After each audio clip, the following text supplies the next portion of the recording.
Hey, it's a great day. I'm Mike Current, Energizer. Today is day 48 on the Appalachian Trail. Yeah, so let's do this.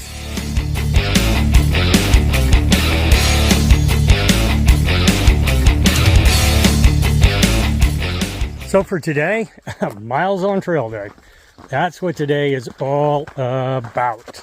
Now, the weather, it's really nice now, but the weather is supposed to turn. We're supposed to get rain showers, thunderstorms later on. Not quite sure when that is supposed to start. So mileage today will be partly governed by the weather. Where do we want to be when the weather turns bad? And then also the quality of the trail itself. Better the trail, easier the miles, more miles you can do. So that's what we're doing. Should be a great day.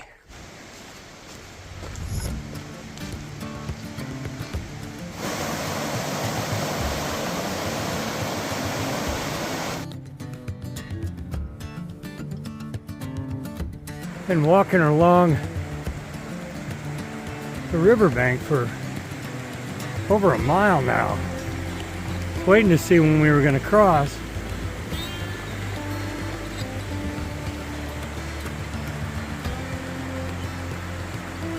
Beautiful footbridge.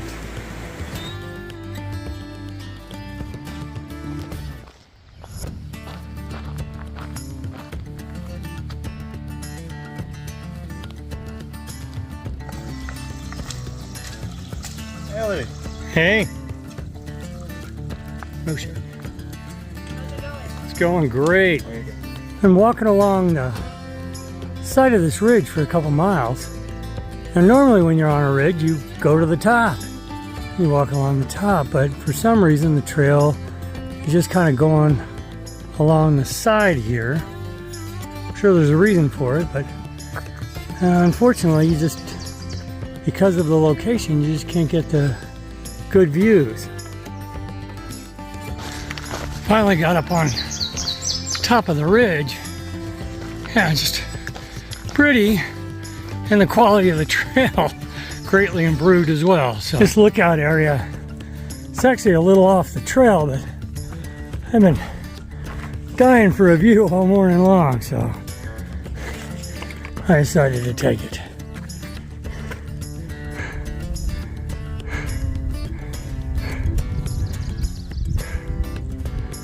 Yeah, that was worth it. Nice sunny spot on the trail. Looks like this rat snake here is kind of making use of it. Sorry, buddy. You looked very comfortable right there. Just gonna move out of your way.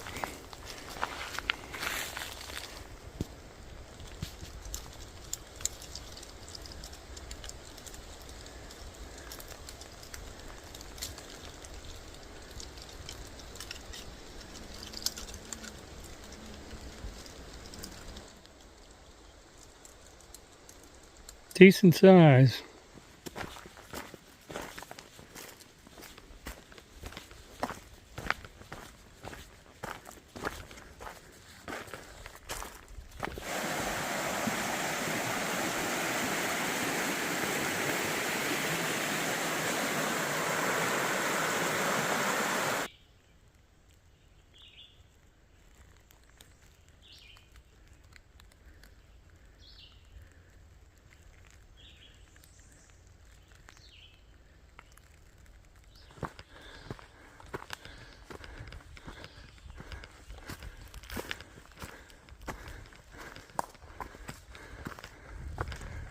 So it's Memorial Day. It's not Memorial Day here on the trail, but it is Memorial Day when this video is being released. So it's Memorial Day for you. Yeah, I spent over 30 years in the military. I'm the middle generation of a 3-generation military family. So yeah, I'm going to talk about it. The last time I hiked the Appalachian Trail on Memorial Day, I talked about why for almost 4 decades now I have been wearing the MIA bracelet. of Sergeant First Class Ronald E. Smith. And on the Continental Divide Trail last year on Memorial Day, I talked about how the veteran Sergeant First Class Doris A. Ivy is intricately linked with my family. This year, I would like to talk about what I consider to be a gray area in the whole veteran recognition process that we have here in the United States. As most of you know, we recognize veterans on Veterans Day, and we celebrate that or recognize that in November, and that's to recognize the sacrifices of all veterans, everyone that has raised their right hand to support and defend the Constitution. So that's what Veterans Day is about. Memorial Day is a special day set aside to recognize those veterans who paid the ultimate sacrifice. You know, they went to war, but they never came home. And the gray area that I would like to talk about is those veterans who do return home. They physically return home, but they're never really with us again. And I'd like to do that by first discussing a Appalachian Trail thru-hiker by the name of Zach Adamson, trail name Shady. Zach was a U.S. Army Ranger. He served for 4 years, 5 combat tours with the Ranger Regiment. And he got out of the military in early 2013 and decided that he wanted to hike the Appalachian Trail. Now, it wasn't his lifetime desire to hike the Appalachian Trail. It was a ranger buddy of his, Eric Hario. He's the one that said, hey, I want to go hike the Appalachian Trail, and stilled and talked about that with Zach. But Hario was killed on a mission. So Zach decided that he would hike partially to honor Eric Hario. And by all accounts, Zach had an incredible thru-hike experience in 2013. He had a really great trail family. Everybody that was around him said he was just such a positive influence to be on. One individual said he violated leave no trace, because everyone he came in contact with, he left something special. But after summiting Katahdin in October of 2013, 3 months later, Zach died of a gunshot wound to the head.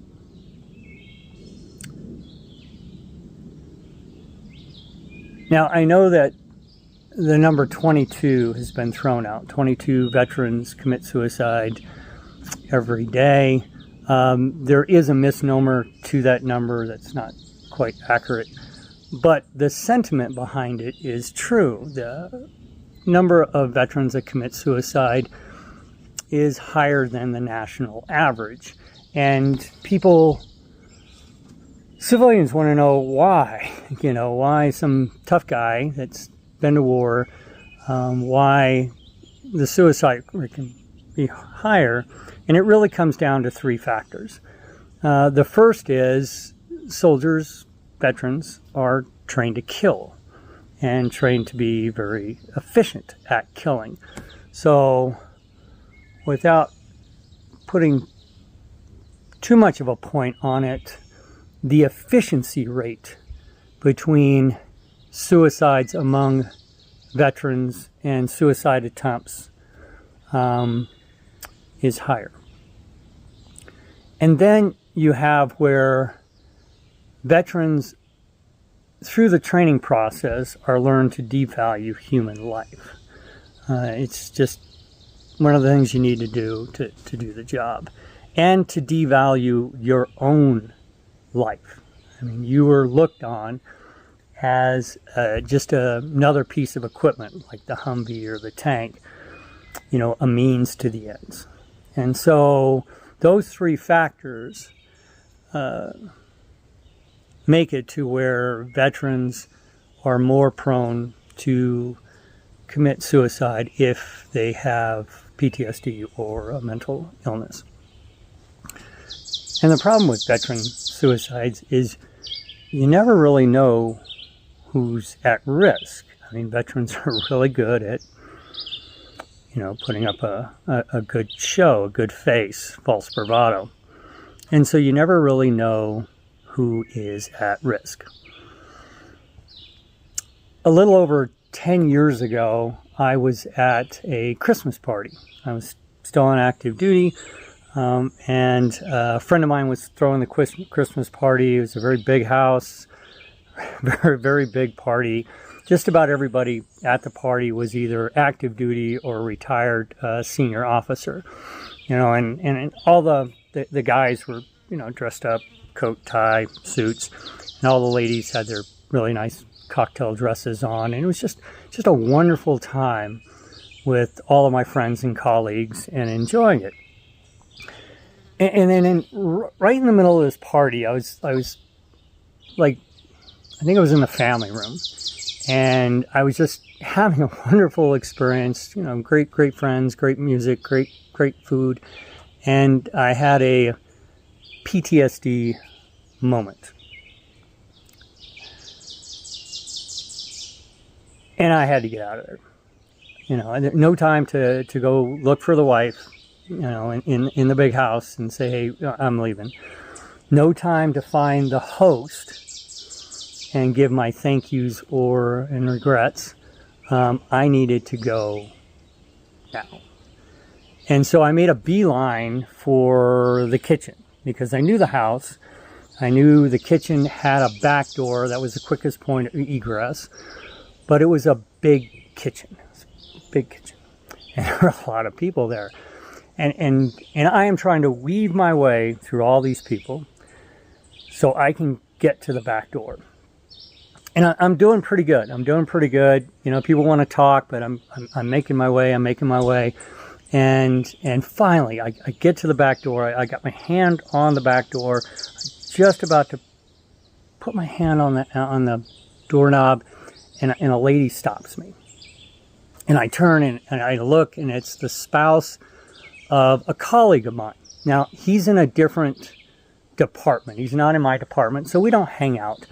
But I know him by reputation. I've interacted with him, and I know him by reputation. He's a really squared away individual. I mean, professional guy. Everybody thinks, you know, he's top notch.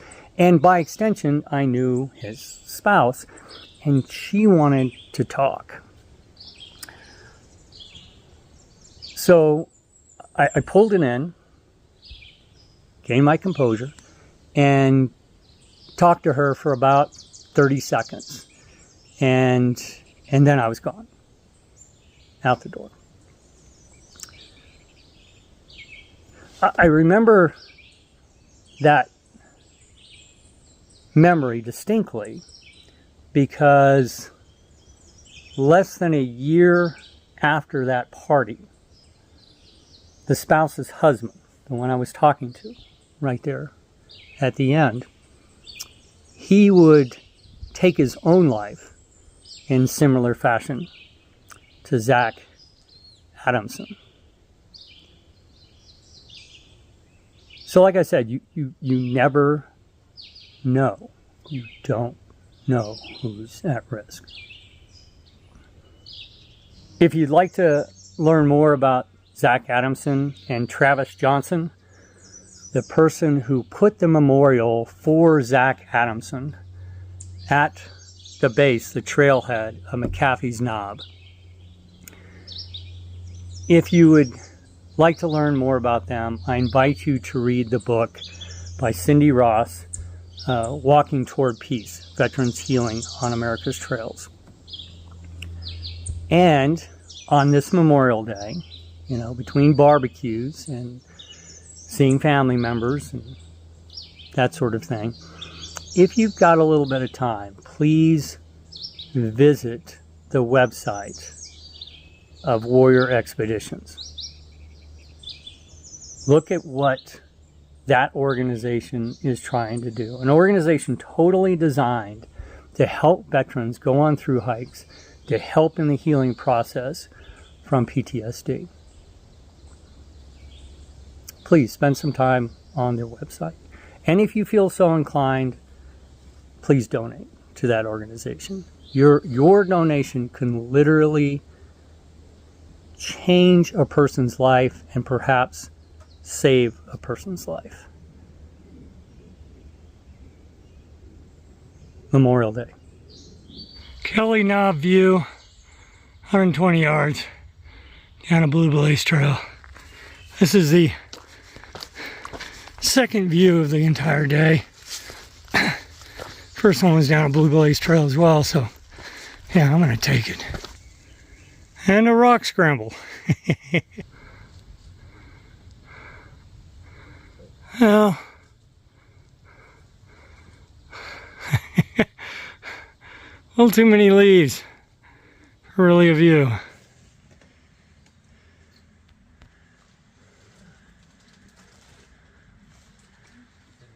Didn't want to clip the bottom of the Grand Canyon. I swam in the Colorado River. What did you do? Right? We just do run the road. Oh, right. Yep. When to win. So closing out day 48, yeah, wound up doing 18 miles. It's slow going. The 18 today was actually harder than the 20 yesterday, and just based on the quality of the trail. But we got to a shelter at the 18-mile mark, and that was our decision point. Do we continue to push forward another 7 to the next shelter or stay here? Not sure what the storm is going to do and when it's going to start. So we decided to hole up here. We're both in the shelter, and we'll, take it for what it is and go again tomorrow. See you then.